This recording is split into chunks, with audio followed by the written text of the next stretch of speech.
every day. Thank you very much, Sean. Good evening. This is the Ingraham Angle, and I'm Jesse Waters in New York, in for Laura Ingraham. We have a great lineup of stories for you tonight. Huma Abedin, who of course is one of Hillary Clinton's closest confidants, could be in serious hot water. We've learned that something she told the FBI under oath doesn't match what was revealed in a batch of her emails. Plus, that tell-all book on the Trump administration just keeps falling apart. We've got the latest gaffe from Fire and Fury author Michael Wolff. And President Trump has postponed revealing his fake news awards for another 10 days. But no worries, we've got our own awards to unveil tonight. We'll also expose some brand new liberal hysteria about the president and the national anthem tonight. You're not going to believe this. But first, Hollywood goes to rehab and hopes we'll move back after the movies, after the worst domestic ticket sales in 25 years. Tinseltown tried to rehabilitate its image at the Golden Globes last night, the first award show since the 2017 sex scandals. Nearly all the women were black, perhaps appropriate for a funeral where Hollywood tried to bury its past sins. The mainstream media responded with rave reviews. But did the movie-making elite really accomplish anything other than making themselves feel better about their tarnished industry? Let's get into that with conservative millennial blogger Ali Stuckey in Dallas. In Washington, attorney Michelle Giwando, a vice president at the Center for American Progress. And here in New York, Fox News contributor David Webb. David, I'm going to start with you. So this Weinstein deal, I mean, this has been an open secret for 3 decades. It doesn't take a lot of bravery to now come out and say, me too. They're a day late and $1 short. It's a hashtag campaign. We've seen that. It's the liberal left. Let's put a hashtag on it. They're trying to cover the black eye with the black gowns, but they're not talking about the issue. What have they actually done? In the news today, have you heard one thing about Rose McGowan? No. Have you heard one thing about any of the victims? Have you heard one thing about Charlie Rose at PBS? Have you heard anything about all of these people that have not only been accused, but the cover-ups? Have you heard about Matt Lauer? Well, they didn't name names. And if you want to be courageous and you want to be brave, Ali, you name names, but they didn't do any of that. And to say like they have the moral high ground, that's been squandered, don't you think? Well, actually, I think that congratulations are in order for these celebrities, Jesse. I want to say congratulations to Hollywood for finally realizing what we poor, ignorant, backwards, plebeian conservatives have been saying for years, that moral relativism, especially in relation to sex and sexuality, leads to bad things, and that includes sexual assault and sexual harassment. So great job, celebrities, for finally catching up with the rest of us. You guys deserve a pat on the back. Oh, wait, you guys are already doing that. That's the only thing that you did last night, which really gets to the heart of my whole problem with this, is that Hollywood seems completely incapable of standing up for a good cause without self-righteously preaching to the rest of us about it. You already mentioned this. This was their sin. I just agree that they were trying to bury it. They were trying to project it on the rest of us. They're trying to turn this industry, which has been peddling sexual promiscuity for years, into a pulpit from which they're going to preach the rest of us about how to live our lives. No, I'm not here for it. Michelle, so like, do you understand the hypocrisy for Hollywood to lecture America on sexual morality? It's kind of like Bill Clinton giving seminars and sexual harassment in the workplace. Just not the best front man. You know what, Jesse, I actually have to laugh because when you think about the history of red carpet events and you think about the history of the Golden Globes, art and fashion has always been political, whether you're talking about in the 60s and 70s or in the 90s with the AIDS ribbons. So to pretend that all of a sudden you're seeing this activism and this is the first time, that would just be historically and factually inaccurate. Michelle, how deep does the activism go, though? Because it's one thing to do the hashtag and to do the little costume dress up. But really, I mean, are they putting their money where their mouths are? I don't think so, David. No, they're not putting their money where their mouths are. And look, she's right. Hollywood's always been political. The red carpet's political. Back in the 80s when AIDS became a thing, they were on it like that. Remember Magic Johnson, the red carpets. You said in the beginning, this was 30 years of Harvey Weinstein. Guys, you're 30 years too late to this party. And unfortunately, the victims haven't had anything but 30 years of victimhood. No, it's not about really the fashion. saying that there's no time to actually do the right thing? Because I think no, this isn't about no time. This is about 30 years of waiting to do the right thing. For 30 years, Hollywood knew what was going on, and they put up with this. By the way, optics last night, Meryl Streep. What a hypocrite. This is Meryl Streep, who heaped praise on Roman Polanski, who drugged and raped a 13-year-old girl, then ran from the United States. And there's Meryl Streep. That's bad optics to have Meryl Streep there. And then Meryl Streep shows up with Ajahn Poo, who's the president of my God, she actually Alliance, showed up. Okay, Workers that's Alliance. fine. But the point is, Hold on, this Allie. is one night of doing something right.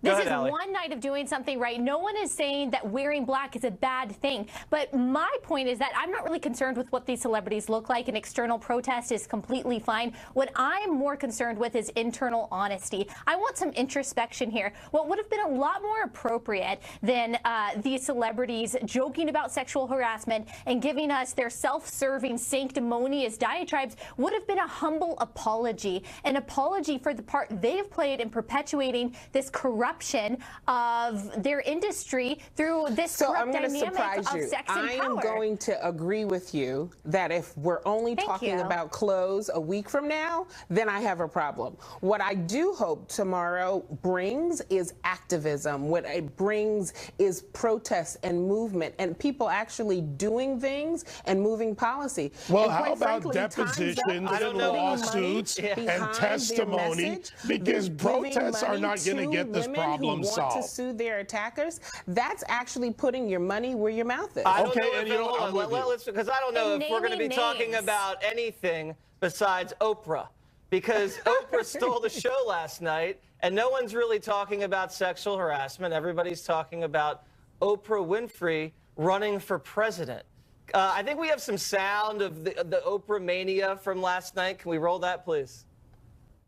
We begin with breaking news. Oprah Winfrey, quote, actively thinking about running for president. The one thing Oprah Winfrey has more than anyone else in the world is star power. You could close your eyes and imagine that speech being given in Iowa, let's say, right? Or as a campaign kickoff. That was a soaring speech. It was a very presidential speech. Her speech last night, amazing, and you couldn't help but like jump off your sofa with her, right? This is one of those moments that could be her defining moment to possibly run for president. All right, David, I love Oprah Winfrey. I admire and respect Oprah Winfrey. She gives one speech about sexual assault, and we're going to hand her the codes to the nuclear football. That's what the media wants. Okay, so let me tell you this, America, you're being punked by Hollywood. The fact is, go back to the black gowns, go back to the lack of any discussion today, lack of any activism. I'll go with you on that, because Oprah Winfrey is simply deflection from what Hollywood has done. We're less than 1 year into the Trump presidency, and we're supposed to sit here and start talking about Oprah Winfrey running for president. NBC puts up a tweet. I read it on the way to my radio show, and 2 hours into the show, they finally take it down after they endorse Oprah Winfrey. At least they're not hiding it anymore. They endorse her for the president. America, you're being punked. Let's get to the issues that matter. Oprah is not going to run for president. Allie, let me ask you, I'm going to play devil's advocate here. She's a self-made billionaire. She has broad mass appeal, and she can self-fundraise, and she appeals to middle America. There is a real threat of an Oprah candidacy if she decides to run. You'd have to admit she'd do a lot better than Pocahontas or Crazy Bernie. Yeah, I mean, I think so. And it's just like Donald Trump. It sounds a lot like Donald Trump. But the people who are praising her and wanting her to run for president are the same people who criticize Donald Trump for being a celebrity and having no experience whatsoever. Right. So what is it? So do you want a celebrity to run or not? I think it's fine if she wants to throw her hat in the ring. That's the beautiful thing about living in a constitutional republic, is that anyone can run for president. If she wants to do it, fine. I will not be voting for her. Michelle, are you excited about the candidacy of Oprah Winfrey? And if so, what's Oprah's plan on the border? What's her plan on ISIS? What's her plan on NAFTA?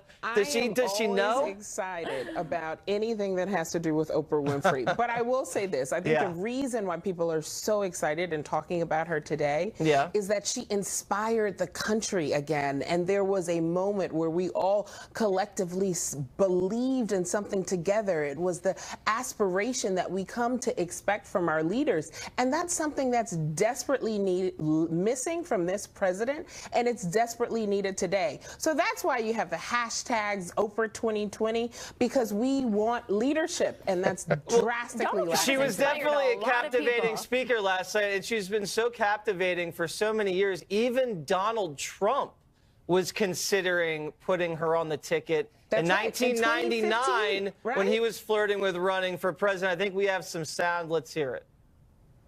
You have a vice presidential candidate in mind?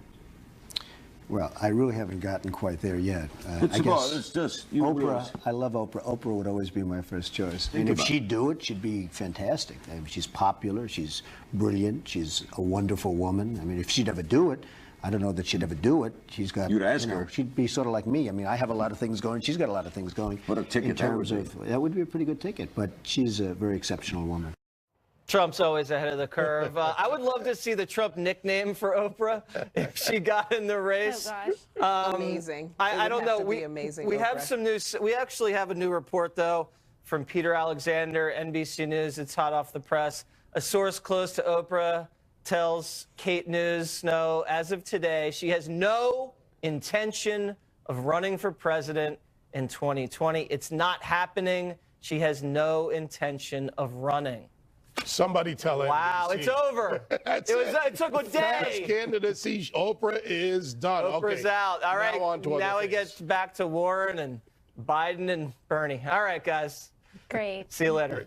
Thanks, Jesse. All right, later on, we're going to take a look at one of the stranger stories to come out of the Golden Globes. Do you believe an NBC tweet endorsing Oprah for president was really a mistake when it took the network 14 hours to take it down? But up next, the president said, first it was fake news, now it's a fake book. Corey Lewandowski joins us to discuss a glaring contradiction by the author of that new book targeting Trump.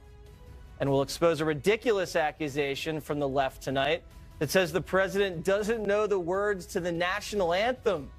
Stay with us.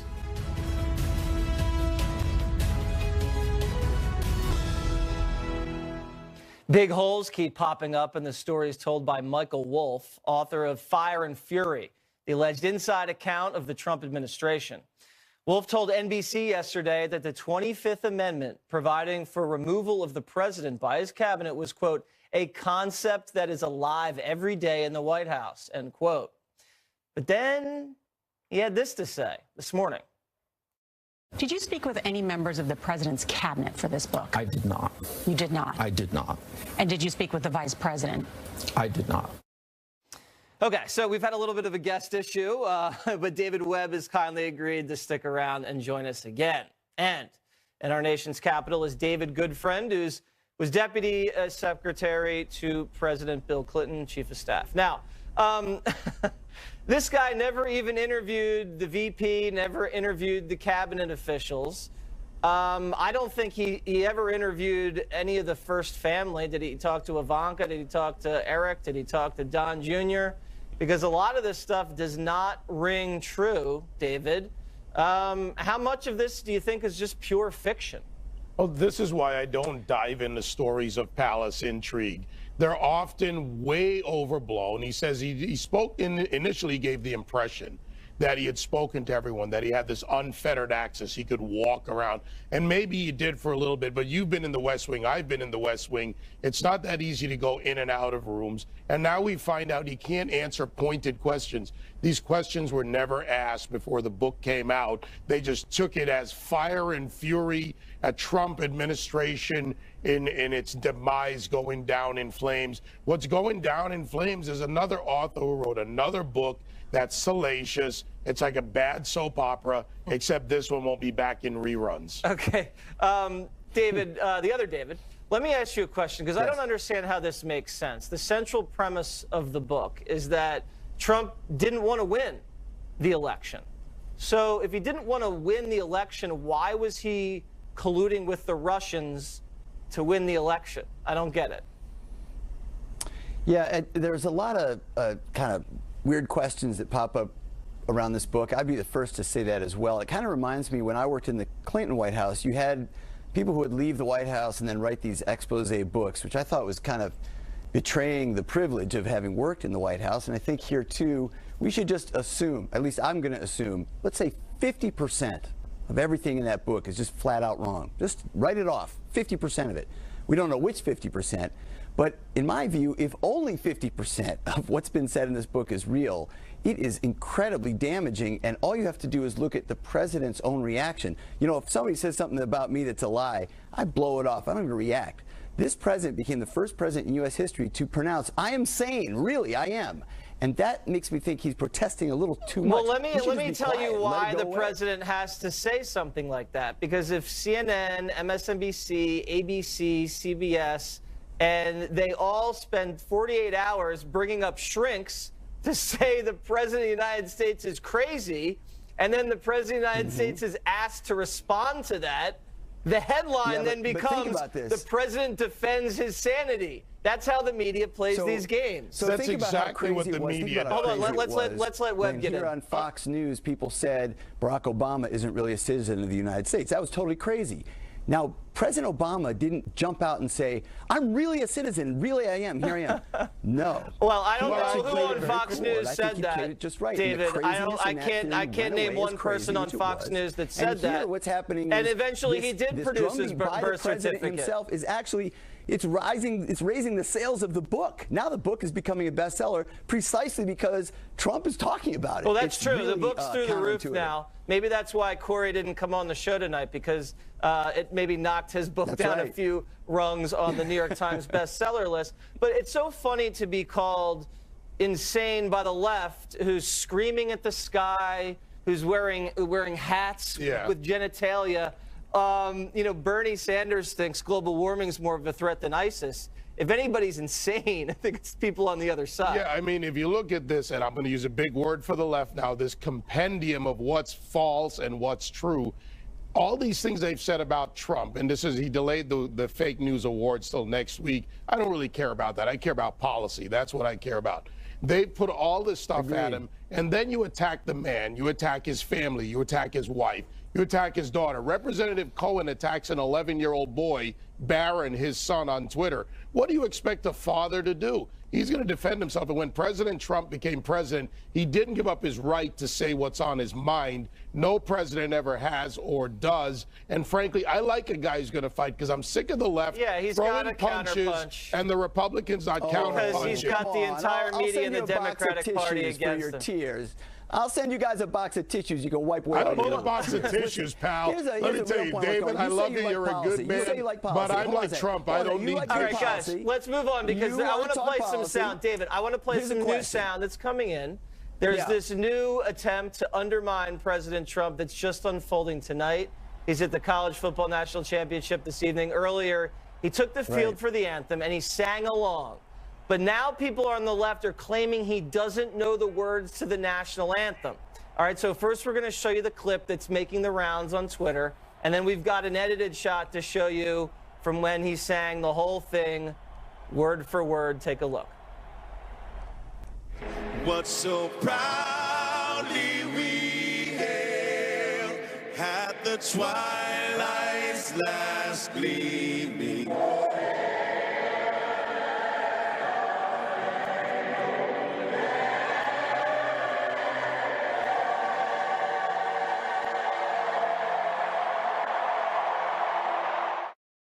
All right, so I don't know if you can see the video there, good friend, but I mean, the guy, he's singing along with the national anthem, and now the top trend on Twitter is saying Trump doesn't know the words to the national anthem. I mean, give it a rest. Yeah, so I actually looked at the video, and I think everybody should, just so that you take a look for yourself.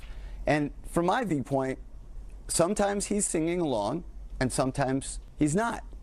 Sometimes his lips are moving, and sometimes they're not. I don't know if that means he doesn't know the words. I think you're jumping to conclusions. Wait, so do you think the President of the United States doesn't know the words to the national anthem?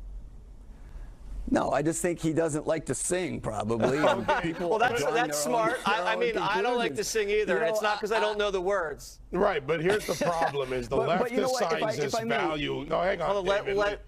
The left assigns the value of he doesn't know. Same. It's what they did to Reagan. He's a dumb actor. He doesn't know what he's doing. They assign these values to people because it fits their narrative. Just like they went out and said the president was being booed. So I listened to it. I actually watched it live. And I rewound it, and I watched it, and I rewound it, and I watched it.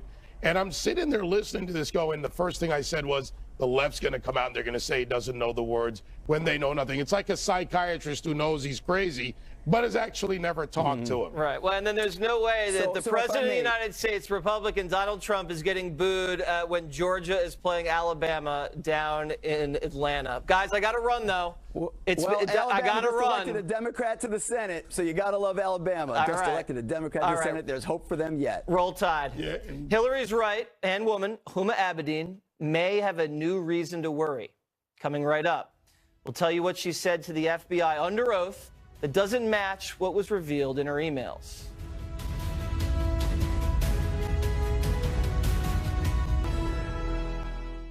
Welcome back to the Ingraham Angle. I'm Jesse Waters, in for Laura Ingraham. Hillary Clinton's top aide, Huma Abedin, may have reason to worry she could end up facing perjury charges. The Daily Mail reported Abedin backed up copies of work-related emails with the former Secretary of State on the laptop of her now estranged husband, Anthony Weiner. That would contradict what Abedin said under oath to the FBI.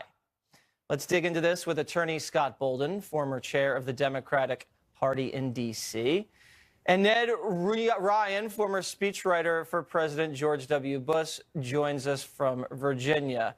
I think I butchered your name, Ned, but you know what? I'm sorry about that. You know what? That's okay, Jesse. We know who he is. Yeah, we know who he is. We can see what he looks like. Now, I guess the allegation is that Huma lied under the oath to the FBI and mishandled classified information and even disseminated classified information to her sex offender ex-husband. Are we going to have to lock her up now with her ex-husband? I mean, hasn't she been through enough? Well, not at all, in my opinion. I don't know who you want to go to, but let me be real clear with you. I'm not concerned at all about her being charged with perjury because whatever her inconsistent statement was, it had no material effect on the outcome of the investigation, nor would the FBI go back or DOJ go back and take a look at that. Because what emails did she say she backed up? The same emails from the State Department. The FBI found those emails, reviewed them, and shut down the investigation. Why? Because there was no material difference or impact. And so whether you agree with that or not, that's what the law is. Politically, it may sound crazy to you, but legally, and as a former prosecutor, first of all, not a prosecutor in this country is going to go back and prosecute her. Okay, inconsistent may mean something like not telling the truth to some other attorneys. Go ahead, Ned. Well, first of all, Jesse, I state the obvious here. When no normal American is going to have top secret and classified emails on their personal computer, and this was done knowingly. She knowingly forwarded, she knowingly backed up these emails on her personal computer. This was intentional. And you look at how the Clintons and their cronies acted. For them, it was a different set of rules. For them, really, the law was like a series of suggestions that they could either follow or not follow at their convenience. And to lie to a federal agent, so this is one of my biggest issues, Jesse.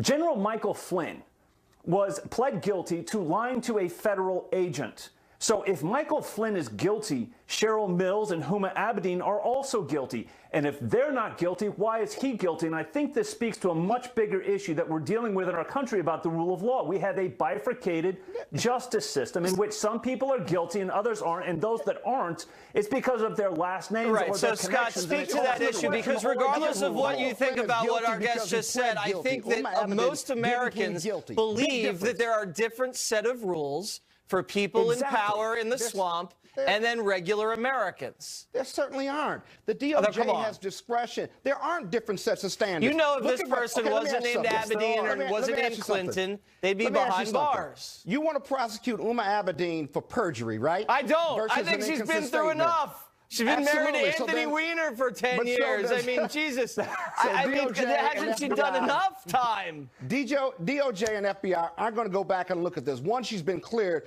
But two, what was her inconsistent statement about? Whether she backed up her emails. They went back and found that she backed up the emails. But what were the emails? They weren't new. They were the same State Department emails that she had testified to some of those truthfully. Well, no. There were 18 classified emails that were found in Anthony Weiner's laptop. Of course, because they were backed I'm up. also The other gonna thing is say you something can't Okay, well, prove that's against the that law she just backed there. them up. All right, well, hold on, No, Ned. They're the same Investigation emails that done under the DOJ looked at DOJ already and the from the FBI. Ned, let me broaden this out. Let me That's why broaden it was this shut out for you down. right now. Hold on one second, guys. Let me broaden it out.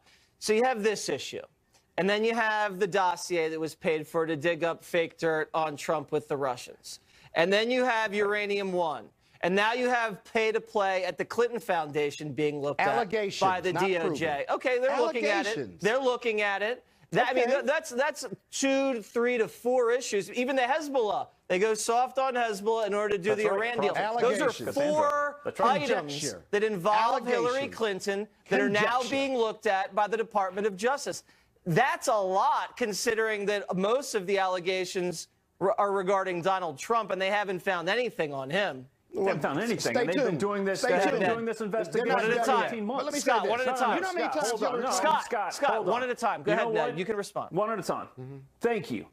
You know what? I think a lot of us find highly suspect any investigations done under the DOJ, under Eric Holder and Loretta Lynch, and under the FBI with James Comey, because of the political nature that I think the DOJ and the FBI were under those three and their leadership. That all to say, I think we need to go back, fully conclude these investigations, and really get to the bottom of it. Was it a pay-to-play scheme? Was the Clinton Foundation a slush fund? Why did the Uranium One deal take place? But even, Jesse, as you're looking at some of the stuff that's taking place, with example with Bruce Orr, the number 4 guy at DOJ whose wife was hired by Fusion GPS to investigate Donald Trump. He didn't find it within himself to mention this to anybody, even though he met with Christopher Steele, even though he met with Glenn Simpson. This calls into question, I think, the only silver lining, Jesse, in this entire Mueller investigation. It has shown us where the real investigation needs to happen, which is under a highly politicized and corrupt DOJ and FBI under the Obama administration. All right, Scott, 30 seconds. You have the last word. Go ahead. And under the Trump administration, you don't think DOJ is corrupt. Let me get this right. You want Jeff Sessions to investigate Hillary Clinton and other issues regarding Hillary Clinton, the same DOJ or Attorney General who at Trump rallies chanted, lock her up, lock her up, lock her up. Now, I'm glad we're in the political space talking about this, because that dog won't hunt in the legal space, and it's not going to happen. They've been cleared. Hillary Clinton and her husband have been investigated Is that why the at FBI least has 100 reopened the times. investigation into the Clinton Foundation? With new evidence, with new evidence. Hillary Clinton and her husband have been investigated at least 100 times. And you know what? They've never been charged, never been prosecuted, never even been indicted. Yeah, okay? well, because So the they've gotten a GOP lot needs of to move on. special It's not treatment, gonna and that's happen. definitely been looked the at Democrats and and the admitted to Republicans. by the FBI and the And the DOJ. Republicans But guys, have been part of those investigations. we got to run. too. I'm sure we're She's going to been be talking cleared. about Clinton scandals for another year or so. It's good TV. You're so going keep to have to wait 9 days to hear President Trump's fake news awards. But you only have to wait a minute or two to hear our own awards for media mischief. So stay right there.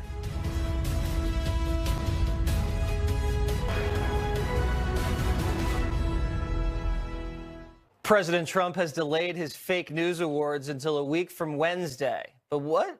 That doesn't mean we don't have to wait. We're going to hand out our own media awards tonight, and these are just from the last 2 days. We're going to recognize the work of such luminaries, Carl Bernstein and Mika Brzezinski. But our first award for, quote, lack of impartiality goes to an entire network, NBC.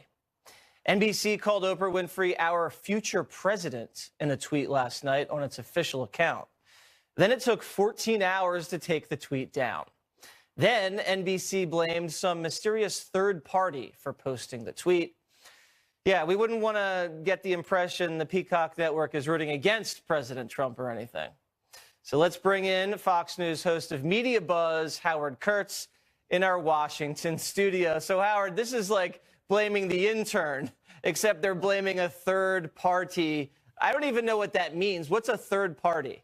I think we need a special prosecutor to find out who this mysterious third party is. Look, this was like a parody of a left-wing organization, particularly the "our president" part. And the thing about it is, you know, what this suggests to me is the 14-hour delay. Either the NBC executives were up all night partying after the Golden Globes and were too out of it to do anything until noon, or they didn't realize there was anything wrong with the President Oprah tweet until they started getting some criticism in the press, Jesse. Well, they've been getting a lot of bad press. I think the NBC franchise said that the Trump tax cut wasn't going to help workers. And then NBC, after the Trump tax cut passed, started giving out all $1,000 bonus checks to their workers for Christmas. So they haven't had a great track record over there at NBC. But you know what? That's who they are, and I think they're just in it for the money and the ratings. Let's get to Unlike everybody else in television. Of course not. Of course not. We don't care about the ratings at all. Let's get to our next word. Remember Carl Bernstein? He's the other Watergate reporter, the one whose career took a little bit of a different turn than Bob Woodward's. But some people still apparently want to hear what he has to say. And here's why he wins our Words Have No Meaning award. Roll it. Yes, we're in a real constitutional crisis in an unprecedented place. How do we deal with this? Are we in a constitutional crisis, Speaker Ryan, Leader McConnell? We need to keep our heads down and just keep going after the story and stay calm about it and recognize we are in a constitutional crisis and we have a special responsibility. Amen.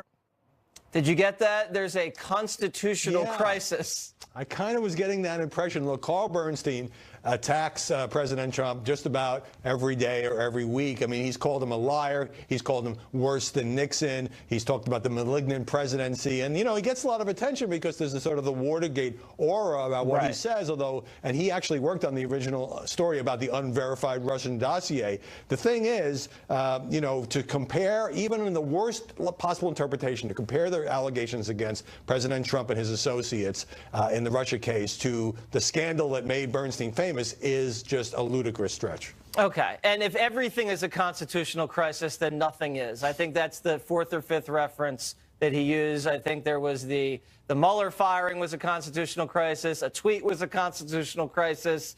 Now the 25th Amendment, we're going to look at a constitutional crisis. We got it, Carl. We got it.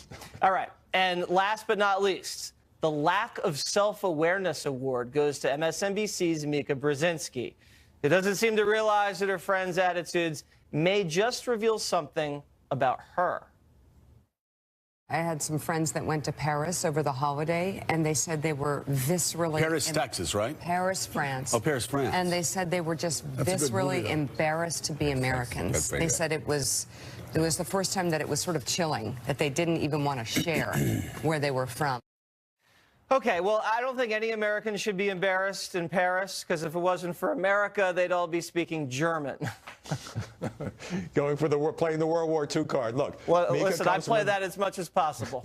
Mika comes from a Democratic family. Right. She does hang out with people who consider Donald Trump an embarrassment. She said much harsher things about him on Morning Joe, but it does come after a period of time when she and Joe Scarborough had a very bitter falling out with President Trump, with whom they had been friendly for years. And in fairness, President Trump has personally attacked Mika Brzezinski, low IQ, and all of that on Twitter. So I don't think there's any question that she is sharing her opinions, and I don't think you're shocked that she hangs out with people who don't hold Donald J. Trump in the highest regard, Jesse. It does showcase the kind of elitism, and I like Mika. I think she's talented, and I've watched that show a few times, and she's interesting, and she looks like fun. But to talk about your friends that are vacationing in Paris and they're ashamed to be Americans, I just don't know about the rest of the American audience when they see her talking like that, if they really even care to relate.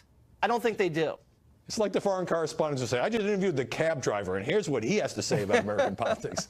No, it definitely doesn't come off as down to earth, I should say, but I don't think she really cares too much about appearing down to earth. Howie, thanks for joining us, and we're looking forward to next Wednesday's edition of the Fake News Awards. All right. The more Washington learns about that Trump-Russia dossier, the more likely it looks that some of the investigators are now under investigation themselves. Ed Henry joins us next with the latest on just who may have colluded with whom.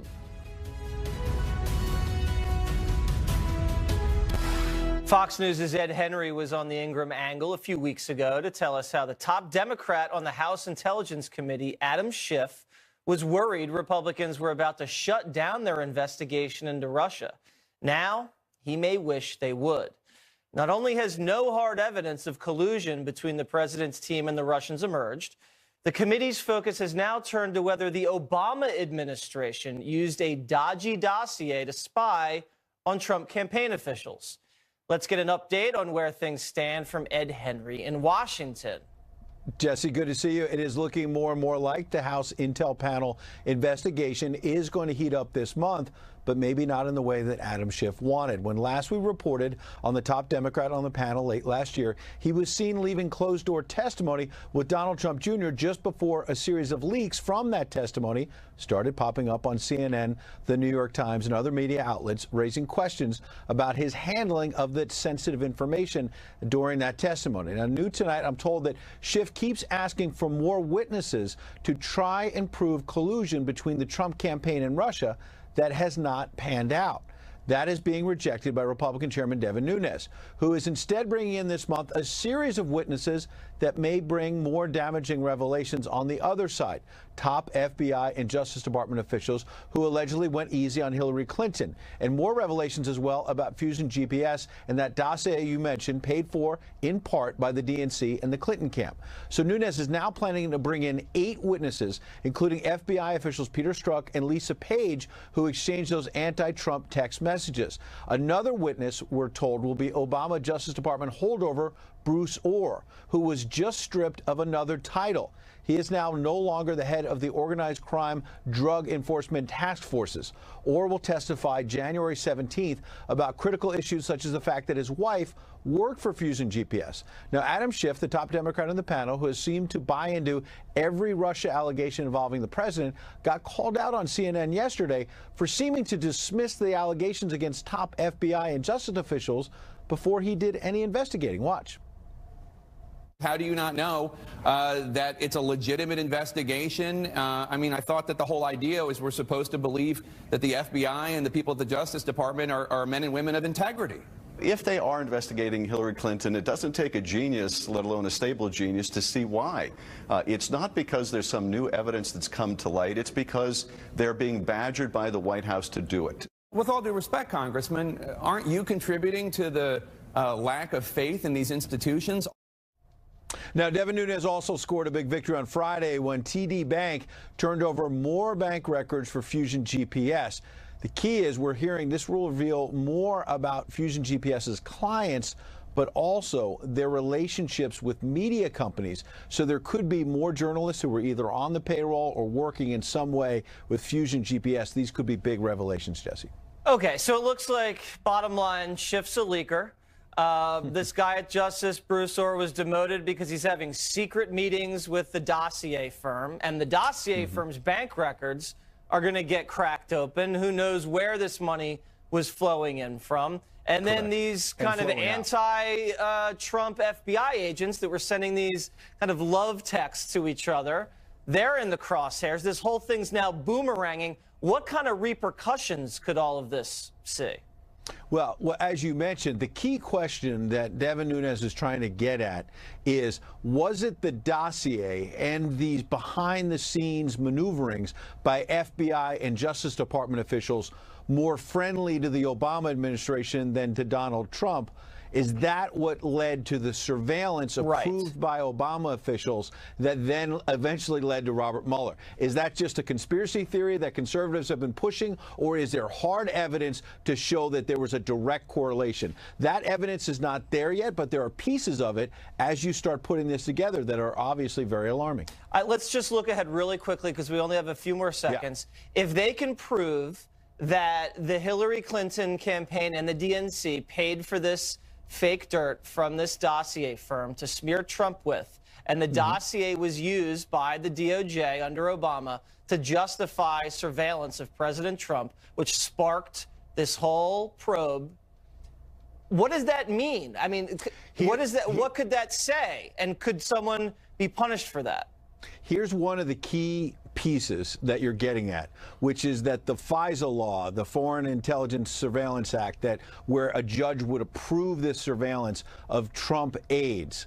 There's very specific parts of the law, I'm told, and just from reading it myself, but also from people who are experts on this, that say that if justice and FBI officials did not fully disclose what was going on behind the scenes, they could be in violation of law.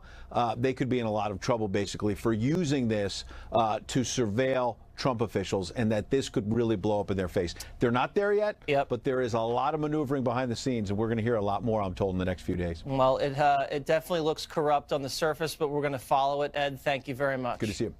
Don't go away. We'll be right back. Now, before we go, a reminder to check out my show, Water's World, airing Saturdays at 8 p.m. Eastern. We have a very special guest, a therapy llama.